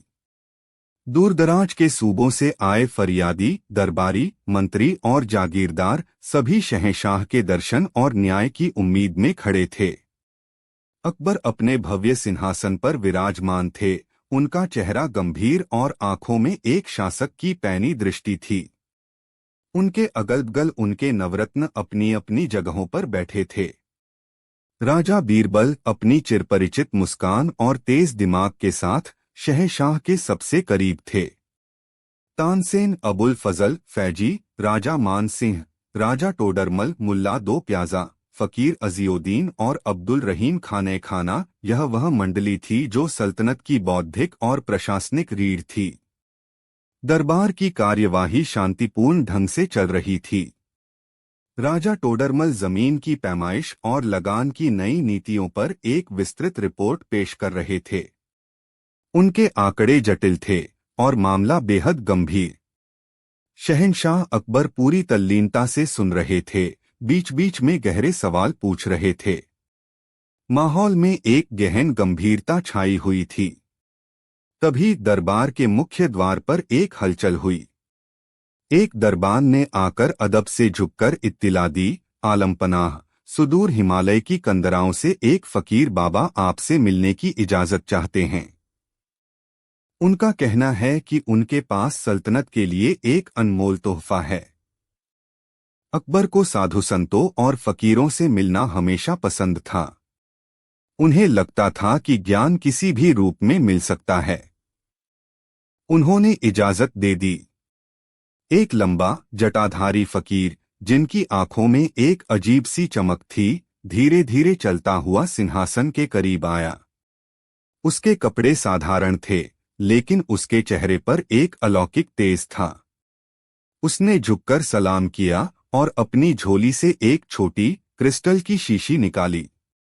शीशी के अंदर एक गहरे नीले रंग का तरल पदार्थ था जो सूरज की रोशनी में इंद्रधनुषी रंगों की तरह चमक रहा था। शहंशाह हिंद, फकीर की आवाज गहरी और रहस्यमयी थी। मैं वर्षों से हिमालय में जड़ी बूटियों पर शोध कर रहा हूं। मैंने एक ऐसा अर्क तैयार किया है जो दुनिया के सारे गम भुला सकता है। इसका नाम है अर्क-ए-खखा। इसकी मात्र एक बूंद इंसान के दिलो दिमाग से हर चिंता, हर तनाव को मिटाकर उसे परम आनंद की अवस्था में ले जाती है, जहां सिवाय हंसी के और कुछ नहीं होता। यह तोहफा मैं आपको भेंट करना चाहता हूं, ताकि सल्तनत का भार ढोते ढोते आपके चेहरे पर कभी शिकन न आए। दरबार में कानाफूसी शुरू हो गई। मुल्ला दो प्याजा ने अपनी दाढ़ी खुजलाते हुए बीरबल की ओर व्यंग्यात्मक दृष्टि से देखा, जैसे कह रहे हों, अब बोलो। बीरबल के माथे पर हल्की सी चिंता की लकीर उभरी। उन्होंने शहंशाह से कहा, आलमपनाह, अनजान व्यक्ति से ऐसी रहस्यमयी चीज लेना शायद ठीक न हो। इसकी जांच परख होनी चाहिए। अकबर मुस्कुराए। बीरबल, तुम हमेशा शक करते हो। फकीर की आंखों में सच्चाई है। और वैसे भी थोड़ी खुशी और हंसी में क्या हर्ज है। हम इसे स्वीकार करते हैं। उन्होंने फकीर का धन्यवाद किया और उसे इनाम देकर विदा किया। वह क्रिस्टल की शीशी अब शहंशाह के शाही खजाने का हिस्सा बन चुकी थी। बीरबल चुप रहे, लेकिन उनके मन में एक अनजाना सा डर घर कर गया था। उन्हें लग रहा था कि यह शांत सुबह एक आने वाले तूफान का संकेत दे रही थी। अध्याय 2, पहली हंसी और बढ़ता के है। उस दिन दरबार की कार्यवाही समाप्त होने के बाद शहंशाह अकबर अपने निजी कक्ष ख्वाबगाह में चले गए। दिन भर के काम से उनके कंधों पर बोझ था। टोडरमल के आंकड़े अभी भी उनके दिमाग में घूम रहे थे। उन्होंने उस नीली शीशी को देखा जो मेज पर रखी थी। फकीर की बातें उनके कानों में गूंज रही थीं, परम आनंद की अवस्था। एक पल के लिए उन्होंने बीरबल की चेतावनी को याद किया, लेकिन फिर उनके मन में जिज्ञासा ने जोर मारा। एक बूंद में क्या ही हो जाएगा, उन्होंने सोचा। उन्होंने शीशी का ढक्कन खोला। एक भीनी फूलों जैसी महक हवा में फैल गई। उन्होंने अपनी उंगली पर सिर्फ एक छोटी सी बूंद ली और उसे अपनी जबान पर रख लिया। स्वाद मीठा और ठंडा था। कुछ क्षणों तक कुछ नहीं हुआ। अकबर ने सोचा, फकीर शायद धोखेबाज था, वह वापस अपने कागजों में उलझ गए। शाम को दीवाने खास की बैठक थी। यहाँ केवल नवरत्न और कुछ चुनिंदा मंत्री ही मौजूद थे। राजा मान सिंह, जो बंगाल के अभियान से लौटे थे, वहां की स्थिति पर एक गंभीर रिपोर्ट दे रहे थे। वह बता रहे थे कि कैसे विद्रोहियों ने कई गांवों में लूटपाट की है और स्थिति तनावपूर्ण है। आलमपनाह मान सिंह कह रहे थे, हमें तुरंत एक बड़ी सेना भेजनी होगी वरना। तभी अकबर के होठों पर एक हल्की सी मुस्कान आई। उन्होंने उसे दबाने की कोशिश की, लेकिन वह एक दबी हुई हंसी में बदल गई। फुस जैसी एक आवाज निकली। पूरे कमरे में सन्नाटा छा गया। मान सिंह ने अपनी बात रोक दी। सब हैरान थे। बंगाल की इतनी गंभीर स्थिति पर शहंशाह का हंसना, यह अकल्पनीय था। अकबर खुद भी हैरान थे। उन्हें पता था कि यह हंसने का मौका नहीं है, लेकिन उन्हें अपने चेहरे की मांसपेशियों पर कोई नियंत्रण महसूस नहीं हो रहा था। उन्होंने खासकर स्थिति को संभालने की कोशिश की। माफ करना मान सिंह, तुम अपनी बात पूरी करो। मान सिंह ने झिझकते हुए फिर से बोलना शुरू किया। जी, तो जैसा मैं कह रहा था, विद्रोहियों के हौसले बुलंद हैं। बुलंद? हाँ हाँ, अकबर के मुंह से फिर एक छोटी सी हंसी निकली। इस बार यह थोड़ी और ऊंची थी। अब बीरबल का माथा ठनका। उन्होंने तुरंत उस नीली शीशी को याद किया। उनके चेहरे पर हवाइयां उड़ने लगीं। मुल्ला दो प्याजा ने मौके का फायदा उठाते हुए कहा, लगता है शहंशाह आज बहुत खुश हैं। शायद बंगाल की जीत की खबर पहले ही मिल गई है। अकबर ने उन्हें घूर कर चुप कराना चाहा, पर उनकी घूरती हुई आंखों के साथ उनके होंठ फिर से फैल गए और इस बार एक पूरा कहकहा कमरे में गूंज गया। हाँ हाँ हाँ हाँ हाँ। वह अपनी कुर्सी पर हिलने लगे, पेट पकड़कर हंस रहे थे। मंत्री और नवरत्न एक दूसरे का मुंह ताक रहे थे। यह कोई सामान्य हंसी नहीं थी। यह बेकाबू थी, बिना किसी वजह के। शहंशाह की आंखों से पानी बहने लगा था, उनका चेहरा लाल हो गया था, लेकिन उनकी हंसी रुकने का नाम नहीं ले रही थी। शहंशाह! आलमपनाह! क्या हुआ? अबुल फजल ने चिंता से पूछा। मुझे नहीं पता। हाँ हाँ हाँ। यह रुक ही नहीं रही। हो, अकबर हंसते हंसते जवाब दे रहे थे। बीरबल तुरंत उठे और उन्होंने शाही हकीमों को बुलाने का आदेश दिया। दीवाने खास की बैठक तुरंत भंग कर दी गई। शहंशाह को किसी तरह सहारा देकर उनके ख्वाबगाह तक ले जाया गया। पूरे रास्ते वह गलियारों में हंसते रहे और उनकी हंसी दीवारों से टकराकर एक भयानक संगीत की तरह गूंज रही थी। जोधाबाई, उनकी सबसे प्रिय रानी, खबर सुनकर दौड़ी दौड़ी आईं। अपने पति को इस हालत में देखकर उनका दिल बैठ गया। वह हंस रहे थे, लेकिन उनकी आंखों में एक अजीब सी बेबसी और पीड़ा थी। यह खुशी की हंसी नहीं थी, यह एक बीमारी थी। शाम ढल चुकी थी, लेकिन आगरा के किले में एक अजीब वायरस फैल चुका था, हंसी का वायरस। और इसका पहला और सबसे बड़ा शिकार हिंदुस्तान का शहंशाह खुद था। अध्याय 3, हकीमों की नाकामी और सल्तनत में अफरातफरी। अगली सुबह सूरज तो उगा, लेकिन सल्तनत की राजधानी पर चिंता के बादल छाए हुए थे। शहंशाह की रहस्यमयी हंसी की खबर आग की तरह पूरे किले और फिर शहर में फैल गई थी। लोग हैरान थे, परेशान थे। शहंशाह के ख्वाबगाह के बाहर शाही हकीमों की पूरी फौज जमा थी। हकीम अली गिलानी, जो अपने समय के सबसे बड़े चिकित्सक माने जाते थे, अपनी टीम के साथ अंदर थे। उन्होंने शहंशाह की नब्ज देखी, उनकी जीभ देखी, उनकी आंखों की जांच की। लेकिन सब कुछ सामान्य था। कोई बुखार नहीं, कोई दर्द नहीं, बस एक न रुकने वाली हंसी। यह तो हमने अपनी किताबों में कभी नहीं पढ़ा, एक युवा हकीम ने धीरे से कहा। हकीम गिलानी ने उसे घूरकर चुप कराया। हर बीमारी का इलाज होता है। उन्होंने इलाज शुरू किया। सबसे पहले उन्होंने दिमाग को शांत करने वाली जड़ी बूटियों का लेप शहंशाह के माथे पर लगाया। जैसे ही लेप लगा, अकबर की हंसी और तेज हो गई। हाँ हाँ हाँ, यह तो बहुत ठंडा है। गुदगुदी हो रही है। ही। फिर उन्हें एक कड़वा काढ़ा पिलाने की कोशिश की गई। जैसे तैसे 2 घूंट उनके गले से नीचे उतरे, लेकिन उसका असर उल्टा हुआ। अकबर हंसते हंसते खांसने लगे और फिर और जोर से हंसने लगे। इतना कड़वा।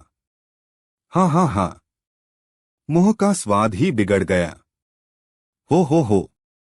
हकीमों ने एक के बाद एक तरकीबें आजमाईं। किसी ने कहा कि उन्हें डरावनी कहानियां सुनाई जाए ताकि उनका ध्यान बंटे। एक दरबारी ने एक खूंखार डाकू की कहानी सुनानी शुरू की। कहानी के अंत में जब डाकू ने एक बेकसूर को मार दिया तो अकबर हंसते हंसते लोटपोट हो गए। क्या बेवकूफ डाकू था। हाँ हाँ हाँ, मारने का तरीका तो देखो। हो। हकीमों ने हाथ खड़े कर दिए। उन्होंने बीरबल और जोधाबाई से कहा, यह कोई शारीरिक व्याधि नहीं लगती। यह या तो कोई मानसिक भ्रम है या फिर किसी ऊपरी हवा का असर है। सल्तनत का कामकाज ठप्प पड़ गया था। दीवाने आम और दीवाने खास की बैठकें रद्द हो गई थीं। फरियादी बिना न्याय के लौट रहे थे। सूबेदार और जागीरदार अपने अपने से पैगाम लेकर आते, लेकिन शहंशाह से मिलना नामुमकिन था। शहंशाह बस हंस रहे थे। वह खाना खाने की कोशिश करते तो हंसी के मारे खाना मुंह से निकल जाता। पानी पीते तो फंदा लग जाता। वह इतने कमजोर हो गए थे कि बिस्तर से उठना भी मुश्किल हो गया था, लेकिन उनकी हंसी की ऊर्जा कम नहीं हुई थी। इस अफरातफरी में कुछ दरबारियों ने अपनी रोटियां सेंकनी शुरू कर दी। मुल्ला दो प्याजा ने दरबारियों के बीच यह कहना शुरू कर दिया, यह सब बीरबल की नाकामी है। उसी ने उस फकीर को शहंशाह के करीब आने दिया था। अब उसी को इसका हल निकालना चाहिए, वरना उसे वजीर के पद से हटा देना चाहिए। कुछ मंत्री जो बीरबल से जलते थे, वे भी मुल्ला की हाँ में हाँ मिलाने लगे। सल्तनत में एक राजनीतिक संकट भी पैदा होने लगा था। बीरबल इन सबसे बेखबर नहीं थे, लेकिन उनका पूरा ध्यान शहंशाह की हालत पर था। उन्होंने तय कर लिया था कि इस पहेली को वही सुलझाएंगे। वह जानते थे कि हकीमों और दुआओं से यह मामला हल नहीं होगा। इसका स्रोत वही फकीर था, और जब तक वह फकीर नहीं मिलता, तब तक इस हंसी के वायरस का कोई इलाज नहीं था। एक रात जब पूरा किला सो रहा था, बीरबल ने अपना भेष बदला। उन्होंने एक साधारण व्यापारी का रूप धरा और अंधेरे में किले से बाहर निकल गए। उनकी खोज शुरू हो चुकी थी, उस रहस्यमयी फकीर की खोज जिसके पास शायद इस बेकाबू हंसी का इलाज था। अध्याय 4, बीरबल की खोज और तानसेन का प्रयोग। बीरबल के लिए यह एक बड़ी चुनौती थी। आगरा एक विशाल शहर था और उसके आसपास अनगिनत गांव और कस्बे थे। एक ऐसे फकीर को ढूंढना जिसके बारे में किसी को कुछ खास नहीं पता था, भूसे के ढेर में सुई खोजने जैसा था। उन्होंने अपनी खोज शहर के सरायों से शुरू की। वह हर सराय में जाते, व्यापारियों और मुसाफिरों से उस जटाधारी फकीर के बारे में पूछते। कुछ लोग उन्हें पागल समझते, कुछ मजाक उड़ाते। कई दिनों तक उनके हाथ कुछ नहीं लगा। उनका दिल बैठ रहा था। हर गुजरते दिन के साथ शहंशाह की हालत बिगड़ रही थी और सल्तनत पर खतरा बढ़ रहा था। किले के अंदर स्थिति और भी विचित्र हो गई थी। जोधाबाई और अन्य रानियां शहंशाह को देखकर रोती थीं, और उन्हें रोता देख शहंशाह और जोर से हंसते थे। तुम लोग क्यों रो रही हो? हाँ हाँ हाँ, मुझे देखो मैं कितना खुश हूँ। हो वह कहते, जबकि उनकी आंखों की बेबसी कुछ और ही कहानी कहती। इसी बीच संगीत सम्राट तानसेन ने एक प्रस्ताव रखा। उन्होंने कहा, संगीत में हर भावना को जगाने और शांत करने की शक्ति होती है। हो सकता है मेरा संगीत शहंशाह के मन को शांत कर सके। सबको यह विचार अच्छा लगा। तानसेन अपने तानपूरे के साथ शहंशाह के कक्ष में पहुंचे। शहंशाह बिस्तर पर लेटे हुए लगातार खिलखिला रहे थे। तानसेन ने आंखें बंद की और राग दरबारी छेड़ दिया। यह एक गंभीर और शांत करने वाला राग था, जिसे सुनकर पत्थर भी पिघल जाएं। जैसे ही संगीत के सुर कमरे में फैले, एक चमत्कार हुआ। शहंशाह की हंसी धीरे धीरे कम होने लगी। उनकी खिलखिलाहट एक मुस्कान में बदली और फिर मुस्कान भी गायब हो गई। उनके चेहरे पर एक शांत भाव आ गया। वह गहरी सांसें लेने लगे। कमरे में मौजूद हर शख्स ने राहत की सांस ली। जोधाबाई की आंखों में उम्मीद की किरण जागी। तानसेन गाते रहे। लगभग 1 घंटे तक शहंशाह शांत लेटे रहे। ऐसा लगा जैसे वह सो गए हों। लेकिन जैसे ही तानसेन ने अपना गायन समाप्त किया और तानपूरा नीचे रखा, खामोशी टूटी। शहंशाह की आंखें खुलीं, उनके होंठ फिर से कांपे और फिर एक जोरदार कहकहा कमरे में गूंज उठा। इस बार की हंसी पहले से भी ज्यादा तेज और बेकाबू थी। ऐसा लगा जैसे राग ने हंसी को कुछ देर के लिए दबा दिया था और अब वह दोगुनी ताकत से बाहर निकली थी। वाह तानसेन वाह, क्या संगीत था। हाँ हाँ हाँ, मजा आ गया। हो अकबर हंसते हंसते बिस्तर पर उछलने लगे। तानसेन का चेहरा उतर गया। उनका प्रयोग भी असफल हो गया था। उधर शहर की गलियों में भटकते हुए बीरबल लगभग निराश हो चुके थे। एक शाम वह एक पुरानी दरगाह के पास बैठे थे, तभी उन्होंने 2 बूढ़े लोगों को बात करते सुना।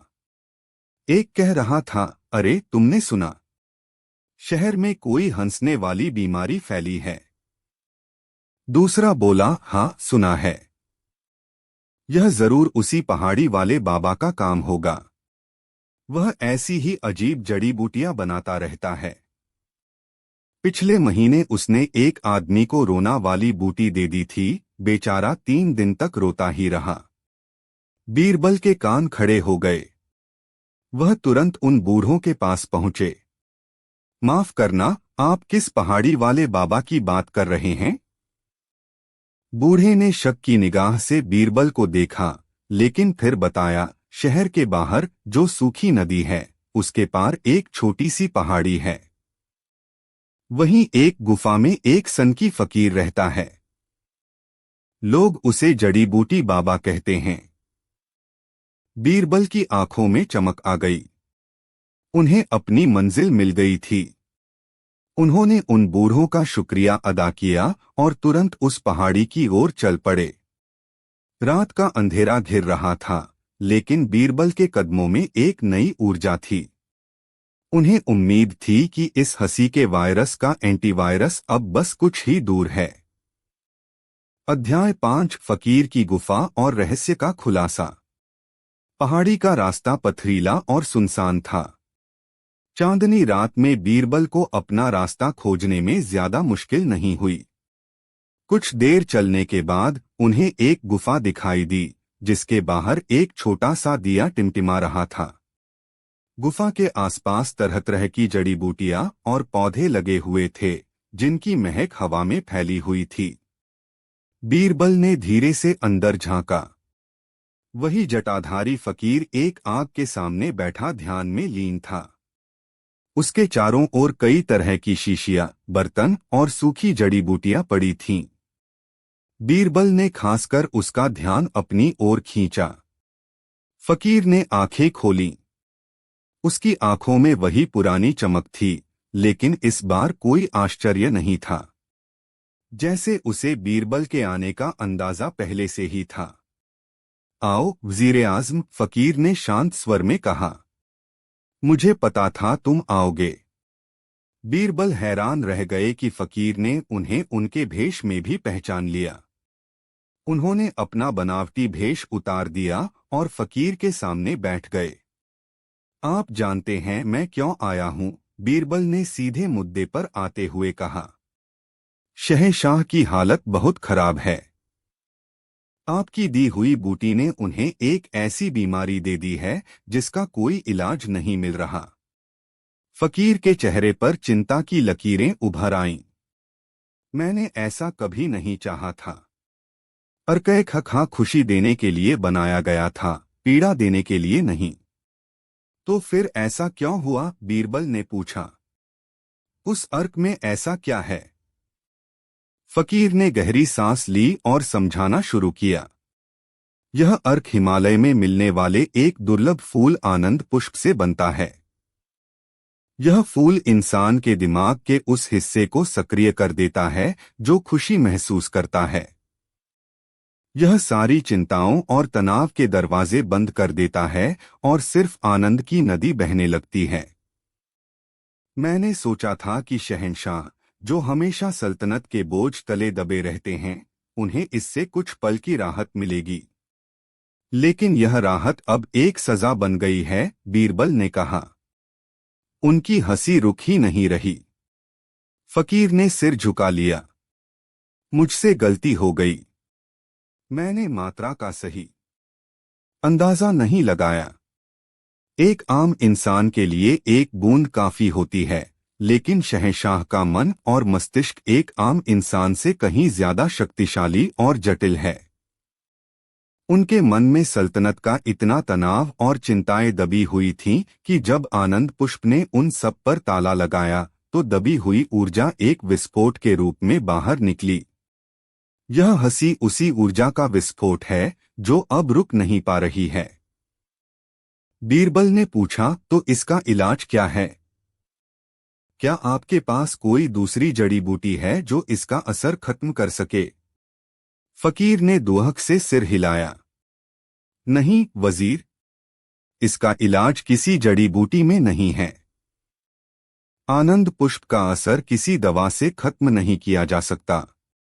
इसका असर तभी खत्म होगा जब दिमाग को खुशी के विपरीत कोई तीव्र भावना महसूस कराई जाए। तीव्र भावना?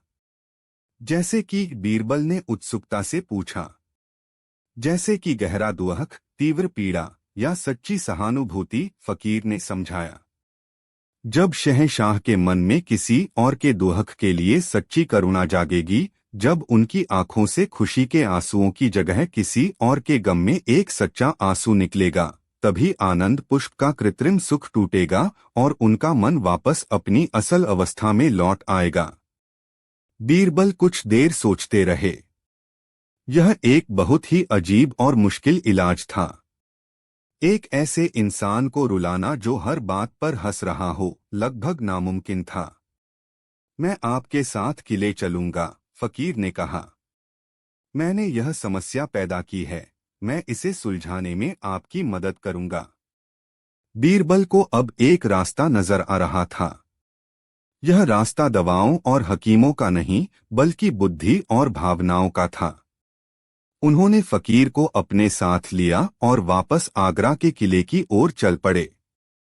उनके दिमाग में एक योजना आकार ले रही थी, एक ऐसी योजना जो शहंशाह को हंसी के इस भयानक जाल से बाहर निकाल सके। अध्याय 6, रुलाने की कोशिशें और बीरबल की अंतिम योजना। अगली सुबह बीरबल और फकीर किले में पहुंचे। दरबारियों ने फकीर को देखकर उसे गिरफ्तार करने की मांग की, लेकिन बीरबल ने सबको शांत कराया और कहा कि इलाज इसी के पास है। जोधाबाई और अन्य लोगों को जब इलाज के बारे में पता चला तो वे हैरान रह गए। शहंशाह को रुलाना? यह कैसे संभव होगा? कोशिशें शुरू हुईं। सबसे पहले अबुल फजल, जो एक महान इतिहासकार थे, ने शहंशाह को इतिहास की सबसे दुखद कहानियां सुनानी शुरू कीं। उन्होंने करबला की जंग का वृत्तांत सुनाया, जिसमें इमाम हुसैन और उनके परिवार की शहादत का वर्णन था। कहानी इतनी दर्दनाक थी कि सुनने वाले सभी दरबारियों की आंखों में आंसू आ गए। लेकिन शहंशाह, वह हंस रहे थे। हाँ हाँ हाँ, क्या कहानी है? लड़ाई का ऐसा वर्णन, वाह, हो। फिर एक मंत्री ने अपने परिवार पर आई एक सच्ची विपदा की कहानी सुनाई, जिसमें उसका जवान बेटा एक बीमारी से मर गया था। उसकी आंखों से अविरल आंसू बह रहे थे। अकबर ने उसे देखा और हंसते हुए कहा, अरे तुम रो क्यों रहे हो? देखो, मैं तो हंस रहा हूं। तुम्हें भी हंसना चाहिए। हाँ हाँ हाँ। हर कोशिश नाकाम हो रही थी। शहंशाह का मन कृत्रिम खुशी के एक ऐसे खोल में बंद हो गया था, जहां दुख और पीड़ा पहुंच ही नहीं पा रही थी। मुल्ला दो प्याजा ने ताना मारा, मैंने तो पहले ही कहा था, यह सब ढोंग है। इस फकीर को जेल में डालो और बीरबल से जवाब मांगो। बीरबल पर दबाव बढ़ रहा था। उन्होंने सबसे एक दिन की मोहलत मांगी। वह अकेले में बैठे और बहुत देर तक सोचते रहे। वह समझ गए थे कि कोई बाहरी कहानी या किसी और का दुहक शहंशाह पर असर नहीं करेगा। उन्हें शहंशाह के दिल के किसी ऐसे तार को छेड़ना होगा जो सीधे उनकी आत्मा से जुड़ा हो। उन्हें एक ऐसी कहानी बनानी होगी जो शहंशाह को अपनी कहानी लगे। अचानक बीरबल के दिमाग में एक विचार कौंधा। एक जोखिम भरा, लेकिन शायद एकमात्र कारगर विचार। उन्होंने फकीर को बुलाया और अपनी योजना समझाई। फकीर ने योजना सुनकर गहरी सांस ली। यह बहुत खतरनाक है वजीर, लेकिन शायद यही एकमात्र रास्ता है। फिर बीरबल ने जोधाबाई को विश्वास में लिया। रानी पहले तो घबरा गईं, लेकिन जब बीरबल ने उन्हें समझाया कि शहंशाह की जान बचाने का यही एक तरीका है, तो वह भारी मन से तैयार हो गईं। अगले दिन बीरबल ने ऐलान किया कि आज शहंशाह का इलाज होकर रहेगा। शहंशाह को एक बड़े कक्ष में लाया गया। वह अभी भी रुक रुक कर हंस रहे थे, कमजोरी के बावजूद। कमरे में अंधेरा कर दिया गया। सिर्फ कुछ मशालें जल रही थीं। माहौल को बेहद गंभीर और रहस्यमय बना दिया गया था। बीरबल, फकीर और जोधाबाई के अलावा वहां कोई नहीं था। बीरबल शहंशाह के पास गए और बहुत ही गंभीर और कांपती हुई आवाज में बोले, आलमपनाह, आज मैं आपको कोई कहानी नहीं सुनाऊंगा। आज मैं आपको एक हकीकत बताऊंगा, एक ऐसी हकीकत जिसे आपसे छुपाया गया है। अकबर ने हंसने की कोशिश की, क्या हकीकत? ही। बताओ। बीरबल ने एक गहरी सांस ली और अपनी अंतिम और सबसे बड़ी चाल चली। अध्याय 7, एक आंसू और वायरस का अंत। आलमपनाह, बीरबल ने कहना शुरू किया। उनकी आवाज में दर्द और सच्चाई का ऐसा मिश्रण था कि सुनने वाले का दिल कांप जाए। जब आप इस हंसी की बीमारी में पड़े थे, तो सल्तनत के दुश्मनों ने इसका फायदा उठा लिया। आगरा पर एक पड़ोसी राज्य ने रात के अंधेरे में हमला कर दिया। अकबर की हंसी थोड़ी कम हुई। उनके चेहरे पर पहली बार एक सवालिया निशान उभरा। क्या क्या कह रहे हो तुम? हाँ, यह मजाक है न? नहीं आलमपनाह, यह मजाक नहीं है, बीरबल ने कहा। उनकी आंखों में आंसू भरने लगे थे। हम सबने बहादुरी से मुकाबला किया, लेकिन दुश्मन की सेना बहुत बड़ी थी। लड़ाई में हमारे कई वफादार मारे गए। राजा मान सिंह, राजा टोडरमल, दोनों सल्तनत की रक्षा करते हुए शहीद हो गए। अकबर का हंसता हुआ चेहरा पल भर के लिए ठहर गया। नहीं, यह झूठ है। तुम झूठ बोल रहे हो। उनकी हंसी अब लड़खड़ा रही थी। तभी योजना के अनुसार जोधाबाई रोते हुए आगे आईं। उन्होंने सफेद कपड़े पहने थे और उनके चेहरे पर गहरा शोक था। हाँ मेरे स्वामी, बीरबल सच कह रहे हैं। सब कुछ खत्म हो गया। किला अब हमारा नहीं रहा। हम सब बंदी हैं। यह देखना अकबर के लिए असहनीय था। अपनी प्रिय रानी को इस हाल में देखना, अपने सबसे वफादार नवरत्नों की मौत की खबर सुनना, उनके दिमाग पर हथौड़े की तरह चोट कर रहा था। और आलमपनाह बीरबल ने अपनी बात पूरी की। इस लड़ाई में आपका सबसे बड़ा खजाना, आपका शहजादा सलीम, वह भी। बीरबल ने अपनी बात अधूरी छोड़ दी और फफक कर रोने लगे। यह आखिरी चोट थी। सलीम उनका बेटा, उनकी आंखों का तारा। उसके बारे में ऐसा सोचना भी अकबर के लिए नामुमकिन था। आनंद पुष्प का बनाया हुआ खुशी का बुलबुला कांपने लगा। सल्तनत का नुकसान दोस्त, निश्चित रूप से। यहाँ बीरबल ने कैसे बचाया विषय पर केंद्रित लगभग शब्दों की एक विस्तृत कहानी प्रस्तुत है, जो पिछली कहानी की घटनाओं को और भी गहराई से दर्शाती है। बीरबल ने कैसे बचाया। अध्याय 1, सल्तनत पर हंसी का साया। आगरा के किले पर एक अभूतपूर्व संकट मंडरा रहा था।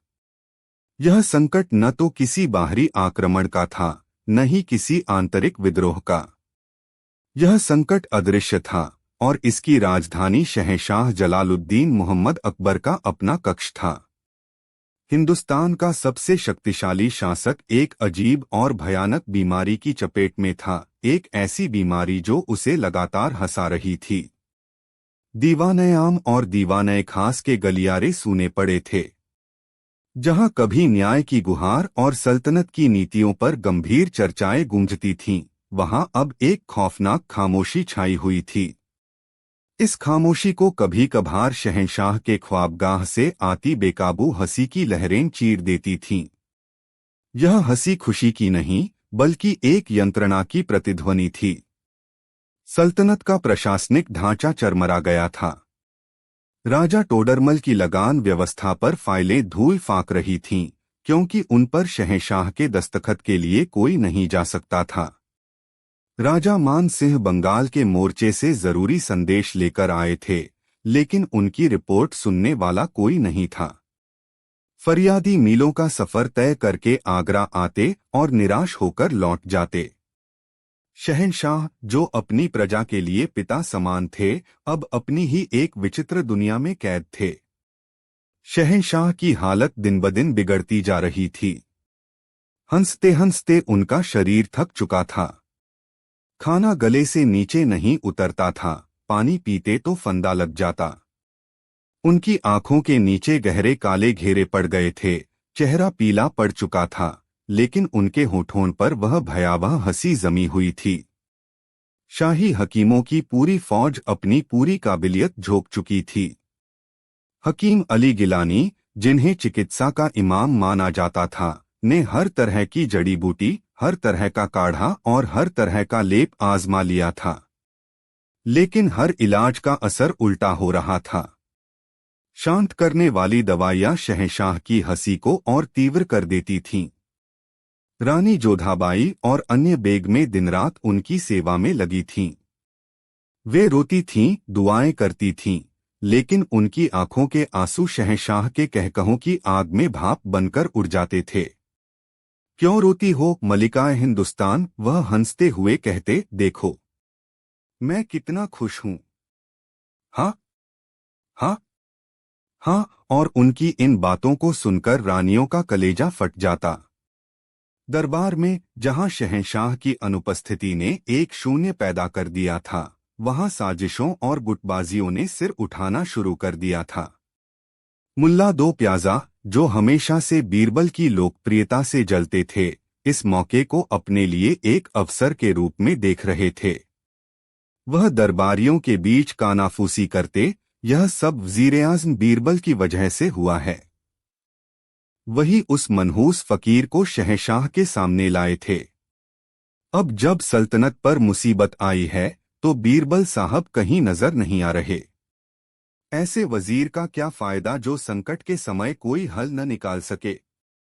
कुछ मंत्री जो बीरबल की बुद्धिमानी और शहंशाह से उनकी निकटता के कारण हाशिए पर महसूस करते थे, मुल्ला की बातों में हाँ में हाँ मिलाने लगे। वे एक दूसरे से कहते, शायद अब सल्तनत को एक नए और ज्यादा जिम्मेदार वजीर की जरूरत है। इस उथल पुथल के बीच एक व्यक्ति था जो इन सब से बेपरवाह केवल एक ही धुन में लगा हुआ था, राजा बीरबल।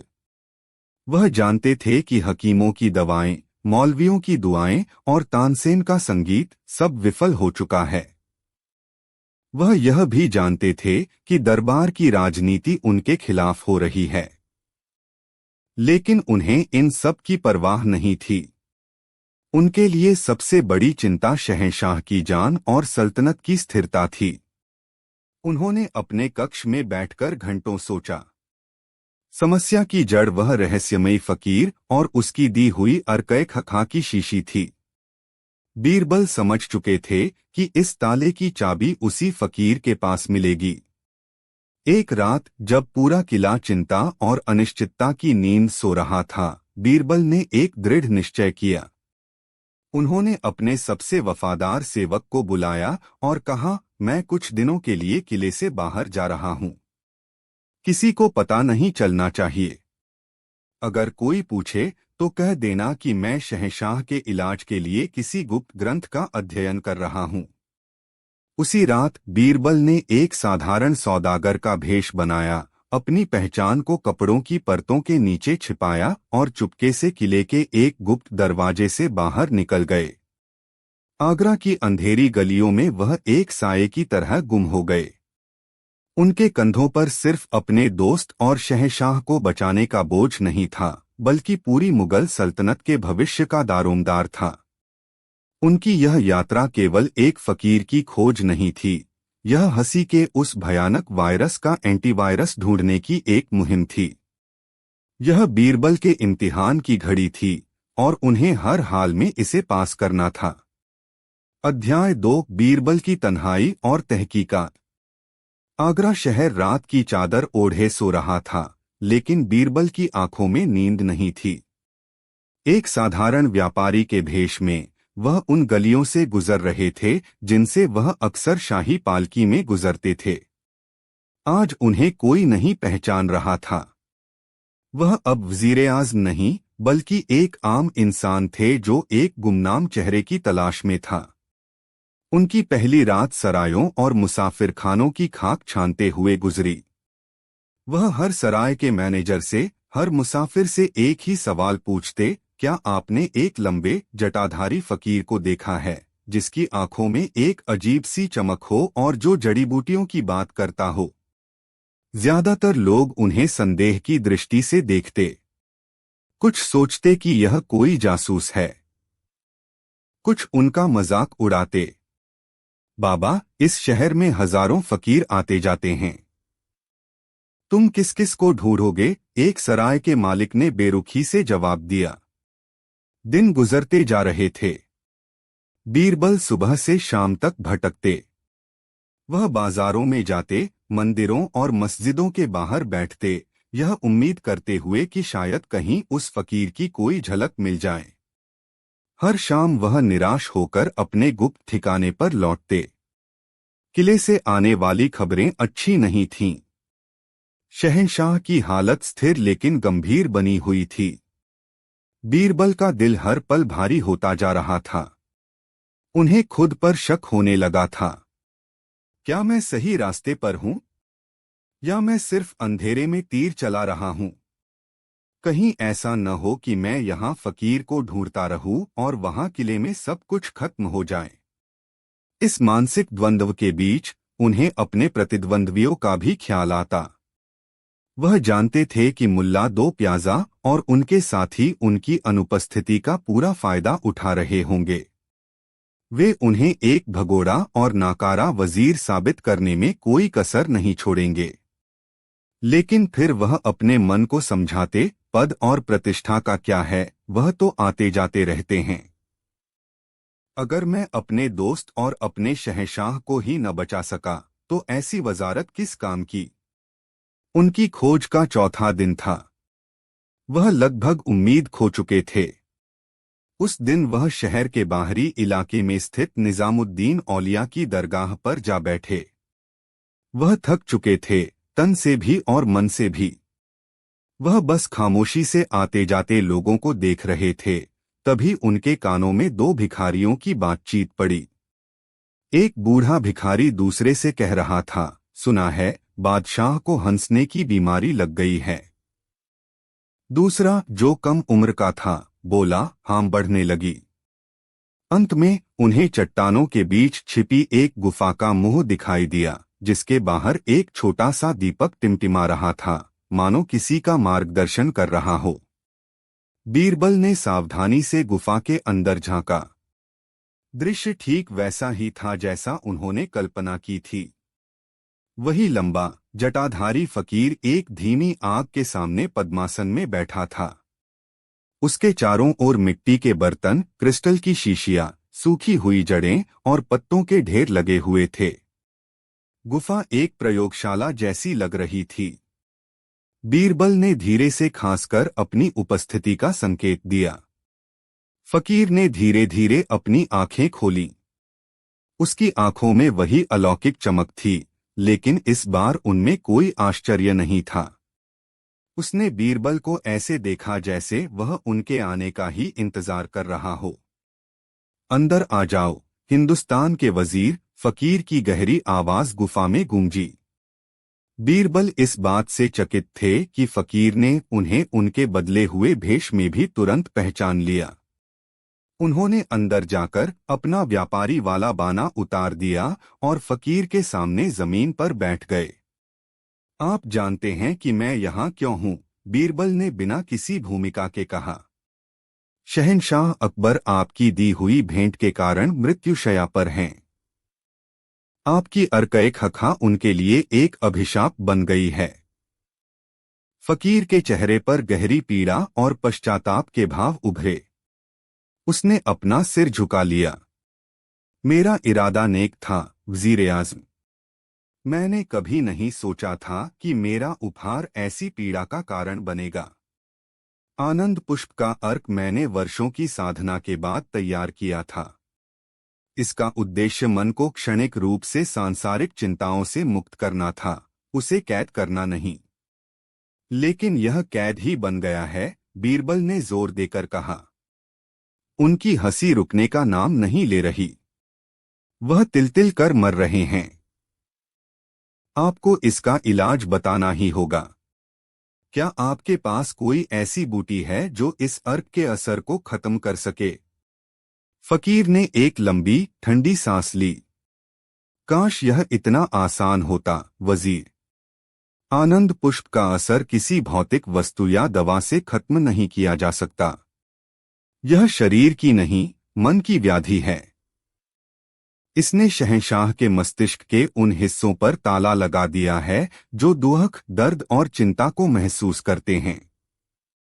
अब उनका मन केवल एक ही भावना को जानता है, खुशी। और जब तक यह ताला नहीं टूटेगा, उनकी हंसी बंद नहीं होगी।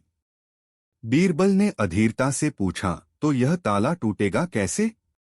इसकी चाबी क्या है? फकीर ने अपनी रहस्यमयी आंखों से बीरबल को देखा। इस ताले की चाबी भी एक भावना ही है। जिस तरह लोहे को लोहा काटता है, उसी तरह एक चरम भावना ही दूसरी चरम भावना को काट सकती है। अर्क हखा ने उन्हें कृत्रिम परमानंद दिया है। इसे तोड़ने के लिए उनके मन में एक वास्तविक और अत्यंत तीव्र नकारात्मक भावना का ज्वार उठाना होगा। नकारात्मक भावना? आप कहना क्या चाहते हैं? बीरबल ने उलझन से पूछा। मेरा मतलब है गहरा, सच्चा दुख, फकीर ने समझाया। ऐसी पीड़ा जो आत्मा को झकझोर दे। ऐसी करुणा जो किसी और के दर्द को अपना बना ले। जब शहंशाह किसी ऐसी घटना से गुजरेंगे जो उनके दिल को इतनी गहरी चोट पहुंचाए कि उनकी आंखों से उस कृत्रिम खुशी के आंसुओं की जगह सच्चे दुहक का एक आंसू भी निकल आया तो आनंद पुष्प का बनाया हुआ भ्रम का जाल टूट जाएगा। उनका मन वापस अपनी स्वाभाविक अवस्था में लौट आएगा। बीरबल सन्न रह गए। यह इलाज किसी भी दवा से ज्यादा जटिल और खतरनाक था। एक ऐसे व्यक्ति को रुलाना जो हर बात पर, यहाँ तक कि मौत पर भी हंस रहा हो, यह पहाड़ खोदकर चूहा निकालने से भी ज्यादा मुश्किल काम था। यह